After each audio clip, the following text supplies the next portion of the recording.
Sivuca é um homem de 38 anos que tem TDAH. Ele tem um problema com um comportamento específico por muitos anos que quase destruiu a sua vida. Durante cerca de 10 anos ele parecia ter se livrado desse problema, mas acaba de acontecer uma recaída. Que comportamento é esse que tanto afeta a vida de Sivuca? E o que é que isso tem a ver com TDAH? Neste vídeo você vai entender por que pessoas com TDAH são mais vulneráveis para alguns comportamentos destrutivos. E conhecer é o primeiro passo para lidar com esse problema.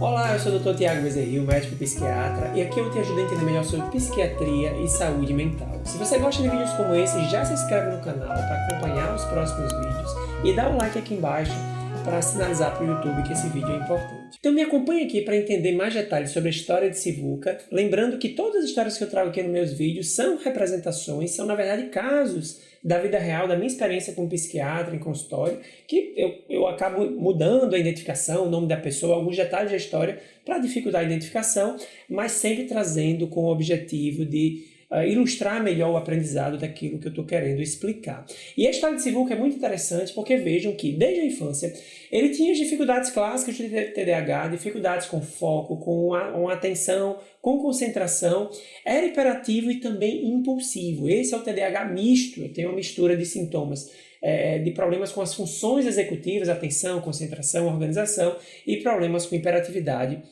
e impulsividade. Esse diagnóstico só veio na idade adulta, vale ressaltar, ele não foi diagnosticado na infância.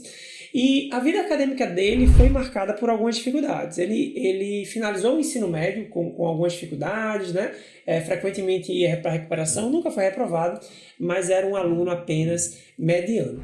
No entanto, uma coisa que chamava atenção positivamente de Sivuca desde a sua infância era o seu talento, né? Alguns dos seus talentos, principalmente em ambientes sociais. Ele era uma pessoa muito sociável, né? Tinha boas habilidades sociais, gostava de conversar com as pessoas, de fazer amigos, né? Era uma pessoa, digamos, de certa forma, bem desejada pelos amigos, uma pessoa agradável, né, entre os amigos. E desde cedo foi sendo visível uma habilidade que ele tinha com empreendedorismo. E foi para isso que ele caminhou, cedo ele conseguiu iniciar seu primeiro negócio, sua primeira empresa, e conseguiu, de certa forma, ter um razoável sucesso. Então, quando a gente olha para a vida profissional de Sivuca, a gente até fica pensando, pô, cadê o prejuízo do TDAH? Né? A gente sabe que o TDAH, uma das áreas que mais esse transtorno afeta é a vida acadêmica e profissional. Na vida acadêmica ele tinha sim dificuldades, mas não parece que isso influenciou aí o desenrolar da vida profissional dele. E de fato assim, a vida profissional era uma área que funcionava bem dentro das áreas de vida, mas os prejuízos estavam presentes desde o início, desde a infância e adolescência, na vida de relacionamentos e no autocuidado. Eu comentei aqui que socialmente ele parecia ser habilidoso, mas vez ou outra ele tinha confusão com algum amigo, a vida amorosa dele era um pouco caótica, né, em função da impulsividade e outros aspectos, mas o que eu chamo a atenção, o que eu destaco são as questões de autocuidado. Desde cedo, já na adolescência, Sivuca começou a consumir álcool e também já tinha problemas com compulsão alimentar, dificuldade ali no controle de peso. E essa questão do álcool que começou apenas socialmente, de uma forma bem inadequada, vale ressaltar, pela questão da idade, ele começou a consumir álcool com 13 anos, né? E vamos lembrar que apesar de ser comum os adolescentes, a boa parte dos adolescentes provam álcool, consomem álcool pela primeira vez muito cedo. Mas isso é uma grande catástrofe do ponto de vista de cérebro. O cérebro de um adolescente está em algumas áreas do cérebro, áreas nobres, inclusive, como o córtex pré-frontal, estão ainda em formação, eles só terminam a formação lá para os 21, 20 e poucos anos. E aí o álcool ele é uma droga psicoativa, né? Uma substância psicoativa e que pode causar muitos danos. Quanto mais cedo o indivíduo tem contato com substâncias psicoativas como o álcool, ele está em risco de causar danos importantes. Então ele já começou muito cedo, que já é um problema, mas esse uso que era muito pontual inicialmente, rapidamente evoluiu para o uso patológico, o uso abusivo, né? Então, antes de terminar a adolescência, ele já estava consumindo álcool em quantidades significativas. E aqui começa uma primeira questão interessante a gente analisar, que é, será que as pessoas com TDAH são mais vulneráveis ao consumo de álcool ou outras substâncias? E a resposta é sim, e isso tem a ver com uma série de características desse transtorno, mas eu vou destacar dois aqui, dois aspectos do TDAH que fazem os indivíduos serem mais vulneráveis a vícios, de uma forma geral, a problemas com substâncias. Aspecto número 1. Pessoas com TDAH têm dificuldade em adiar a recompensa, né? Adiar a recompensa significa que eu tenho a necessidade de buscar um prazer imediato naquilo que eu faço. Isso é algo quase instintivo. De certa forma, todo ser humano tem essa necessidade de ter um prazer imediato. Isso é algo assim, muito biológico nosso, que nós compartilhamos com outros animais. Mas no TDAH isso é mais crítico. Então, diante de uma situação em que eu tenho a possibilidade de ter uma recompensa ou um prazer nesse momento, e uma situação em que eu adie esse prazer, mesmo que traga outras recompensas de longo prazo, pessoas com TDAH vão ter a tendência de preferirem essas questões de recompensa imediata. Então, esse é um aspecto que deixa muito vulnerável para vícios, né? Comportamentos compulsivos de uma forma geral. Um outro aspecto aqui para destacar é pessoas com TDAH têm uma baixa avaliação dos riscos, né? Estimam muito mal, subestimam os riscos de uma situação. Então aqui envolve todo o conjunto de substâncias psicoativas, de drogas, né? E de comportamentos nocivos. Então sim, essas pessoas estão em maior vulnerabilidade e foi o caso de Sivuca. Muito cedo ele já se envolveu com problemas de álcool. Um fator adicional que favoreceu o uso dessa substância em Sivuca é que na adolescência ele passou a ter sintomas de ansiedade, especialmente crises de pânico. E aí ele percebeu que em períodos que ele estava mais ansioso, quando ele utilizava álcool, ele relaxava. De fato, o álcool ele tem um efeito ansiolítico. E isso é um grande perigo para pessoas que têm uma baixa regulação. Porque uma vez ansioso eu bebo álcool, eu sinto que aquele álcool me relaxa, eu estou fazendo o quê? Me automedicando. Só que se automedicar já é um problema de forma geral. Mas se medicar com álcool é muito caótico, né? Porque o álcool é um ansiolítico ruim do ponto de vista de efeito de longo prazo, de efeito colateral, de riscos, né? Mas muitas pessoas acabam se viciando no álcool, utilizando o álcool de uma forma patológica, também por esse mecanismo. Então esse foi um problema adicional de Sivuca que deixou ele mais vulnerável. Então, como eu estava contando, o Sivuca, infelizmente, ele foi evoluindo para o uso patológico de álcool muito cedo, né? Ele desenvolveu o chamado transtorno por uso do álcool, que chamamos popularmente, às vezes, de alcoolismo, né? E até, de certa forma, do alcoólatra, né? Alcoólatra é um adjetivo que se dá, que não é usado assim, pelo menos atualmente, não é mais usado na psiquiatria como um adjetivo formal, né? Como uma categoria formal, até tem um aspecto muito pejorativo, né? Mas aqui é interessante a gente entender, tipo assim, o que faz eu classificar, eu definir que o indivíduo está tendo problemas com alguma substância ou até com algum comportamento. E aqui eu vou apresentar para vocês, né? Eu vou colocar aqui na tela quais são os critérios atuais que utilizamos para definir esse diagnóstico de transtorno por uso de alguma substância. Vale a pena você prestar atenção aqui. Então percebam o seguinte, aqui eu vou apresentar para vocês só uma descrição rápida, os critérios que nós utilizamos atualmente para o transtorno de uso do álcool levam em consideração 4 grandes grupos, né? Vamos olhar para cada grupo desse, e é muito interessante porque a gente pode aplicar para outros problemas, outros comportamentos problemáticos nesse sentido, né? Eu tenho aqui uma listinha de características. O indivíduo, para ser classificado como portador de transtorno por uso de uma substância, né? Ter vício naquela substância, um uso patológico daquela substância, ele precisa ter apenas 2 desses critérios aqui, tá? E esses critérios estão agrupados em categorias. É interessante porque essas categorias elas têm uma função da gente ter uma compreensão geral. Então, preste bem atenção aqui, vamos aplicar o caso de Sivuca. Primeiro grupo de sintomas, baixo controle sobre o uso. Pessoas que têm que fazem uso patológico de alguma substância, eles de fato têm um baixo controle. Esse baixo controle, ele vai se manifestar de que forma, né? Consumir mais do que pretendia, né? Aquela substância. Tanto em termos de quantidade como de tempo. É aquela história, né? Eu vou começar a beber e aí eu tenho um planejamento na minha cabeça. Não, eu vou beber aqui só 2 cervejas, porque comemorando aqui, porque eu saí, eu tô aqui num bar com meus amigos e tal, né? E aí eu nunca fico com 2 cervejas, eu sempre bebo mais, né? Então beber mais do que eu pretendia. O tempo, né? Não, eu vou passar aqui só 2 horinhas aqui, passar na casa do meu amigo para tomar um e tal, e aí eu passo mais tempo. Então esse é um sinal de alerta para a gente prestar atenção, né? É consumir mais do que pretende, né? Seja um consumo em quantidade mesmo ou em tempo. Outra questão, esforços mal sucedidos para reduzir ou regular o uso. Quer dizer, o indivíduo ele já está tentando regular, né, esse uso, reduzir, e isso o pressuposto ele já está vendo que é problemático, ou pelo menos ele está sofrendo pressão da família, né, mas ele não está conseguindo. Esforços mal sucedidos para reduzir ou regular o uso. Muito tempo é um indivíduo que gasta muito tempo, ou para obter, ou para usar, ou para se recuperar dos efeitos, né? Então isso aqui também é um indicador de prejuízo de alguma forma, né? Outro aspecto é a fissura. O que é a fissura quando a gente está falando de uso de substância? É um desejo intenso de usar a substância. Eu ficar pensando com frequência, nossa, que vontade, né? De beber uma cerveja, de tomar um uísque, de tomar um vinho. Isso é aplicado ao uso do álcool, mas pode aplicar isso a qualquer substância e aplicar também aos comportamentos. Comportamentos problemáticos, comportamentos compulsivos, como jogo, né? Jogos eletrônicos ou jogos não eletrônicos, compulsão alimentar, envolve isso também, a coisa da fissura. Então esse é o primeiro grupo de critérios, né? O baixo controle sobre o uso. Aí vamos ver o segundo grupo. O segundo grupo é prejuízo social. Uma substância, a substância só está sendo usada de uso patológico se ela causa prejuízo social. Então veja, 3 aspectos aqui. O indivíduo ele usa de forma recorrente a substância e isso resulta em quê? Em fracasso nas tarefas. Ele não está conseguindo tocar a vida dele em função do uso recorrente. Problemas sociais ou interpessoais significativos relacionados ao efeito. O que é isso aqui? É um indivíduo que ele tende a se afastar dos amigos, os amigos se afastarem dele, problemas da vida romântica, né? Rompimento de relacionamentos em função dos efeitos da substância.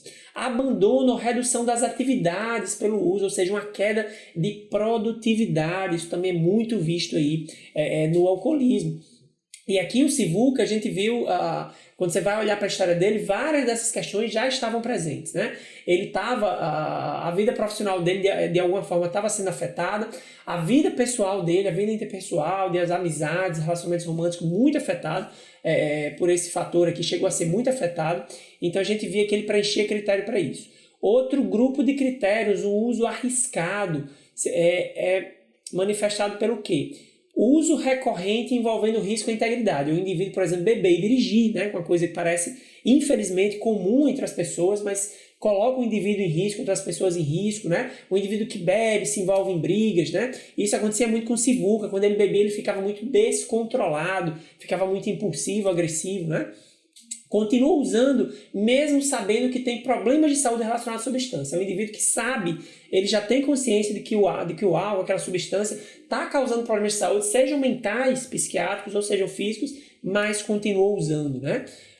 E por último aqui, os chamados critérios farmacológicos. O que é isso? São as famosas tolerância e abstinência. Tolerância é o quê? É o indivíduo precisar perceber que quanto maior dose que ele usa, os efeitos não estão os mesmos do início. Ou seja, ele precisa usar doses maiores para produzir o mesmo efeito. Isso é um critério para uso patológico também. E a abstinência, que é o quê? Quando o indivíduo não toma ou passa um tempo sem utilizar a substância, ele tem muito efeito físico, efeito psicológico da falta da substância, que só vai se aliviar quando o indivíduo volta a tomar substância. Isso aqui é muito complicado. Indivíduos numa fase mais grave de alcoolismo e de problemas com outras drogas, eles tendem a viver em função disso aqui. Eles usam a droga muitas vezes apenas para aliviar a abstinência. Nem tem mais prazer naquele uso, mas apenas para aliviar a abstinência. E aí a situação de Sivuca ficou muito difícil, ele chegou a ter um prejuízo muito grande na vida dele. Foi quando ele tomou, de alguma forma, estava tomando alguma consciência, mas um grande gatilho para ele conseguir fazer um enfrentamento, né? Tratar de forma adequada esse problema de álcool, foi o nascimento do filho dele. Ele estava casado, um casamento inclusive por um fio, né, um relacionamento difícil em função desses problemas com álcool, e aí nasceu o seu primeiro filho. E isso teve um impacto emocional tão impressionante, tão positivo na vida dele, que foi quando ele chegou a fazer uma promessa, né? Tipo assim, ó, agora eu não vou mais beber em nome do meu filho. Ele já vinha tomando a consciência, já vinha buscando algum tratamento, e aqui foi um marco dele conseguiu fazer. O grande objetivo, né, de qualquer tratamento de uso de substância é a abstinência completa, você não usar mais. E aí ele ingressou numa fase muito melhor na vida dele, que realmente assim, os prejuízos do álcool ali, eles foram sendo cessados, mas há cerca de 2 anos ele estava incomodado com alguns sintomas ansiosos. Alguns problemas estavam acontecendo na vida dele, né, e algum nível de ansiedade começou a aparecer. Ele já teve outras épocas da vida dele com ansiedade, e essa ansiedade estava voltando. Ele já estava há cerca de 7 anos, mais ou menos, sem usar álcool. Foi nesse momento que ele chegou aqui para o acompanhamento comigo. A gente conseguiu fazer o diagnóstico do TDAH dele, fazendo toda essa retrospectiva, um diagnóstico de um transtorno de ansiedade. Ele iniciou um tratamento e ele conseguiu ficar muito bem, em relação até com ganhos, né, que ele não teve de outros períodos em relação ao TDAH, né, de tratar, de conseguir trabalhar em relação a algumas dificuldades que ele já estava convivendo há muitos anos. E ele estava investindo muito no autocuidado, fazendo atividade física, cuidando do sono, cuidando da alimentação, realmente uma vida exemplar, né, nesse aspecto assim, de ter esse autocuidado. E a gente sempre checava nas nossas conversas, como é que estava a questão do álcool, alguma vontade ainda, né? E ele sempre muito confiante, não, que é isso aí não existe mais, isso é coisa do passado, né? E eles completaram 9 anos sem usar. Foi quando ele começou a se descuidar. Algumas coisas também estavam acontecendo na vida dele, alguns novos estressores em relação ao negócio que ele tinha, né? Como eu comentei, ele era um empresário, né? Na cidade dele ele tinha algumas unidades ali do negócio dele, algumas dificuldades estavam acontecendo, aumento de concorrência e tudo mais, ele estava começando a entrar num certo nível de estresse. Foi quando ele começou a se descuidar de outras coisas também e começou a aparecer a vontade de voltar a beber. E a grande armadilha mental o indivíduo, quando ele vem já de uma trajetória dessa, muito tempo sem beber, ou até menos, ele começa a viver uma ilusão, tipo assim, não, eu já estou muito tempo sem beber, eu estou bem, né? Não tem perigo, não tem risco de eu voltar como era antes, de ficar bebendo, né, quase todo dia. Então, se eu tomar só uma dose aqui para relaxar, acho que não vai ter problema. Essa é uma grande armadilha, porque basta o primeiro gole, basta a primeira recaída para ter um efeito dominó. Porque os processos de vício, os atos compulsivos, né, uma vez tratados, você entra num estado de abstinência, fica uma marca no seu cérebro, uma espécie de tatuagem para a vida inteira. Existem indivíduos 20 anos depois de um problema com drogas, com substâncias, podem recair. Então nunca você deve baixar a guarda, deve se descuidar. E aí ele começou a entrar nessa coisa, né? Começou a desenvolver essas crenças, não, talvez dê certo e tudo. E ele começou a se descuidar, inclusive com o tratamento, né? Faltou consulta e tal, começou a descontinuar.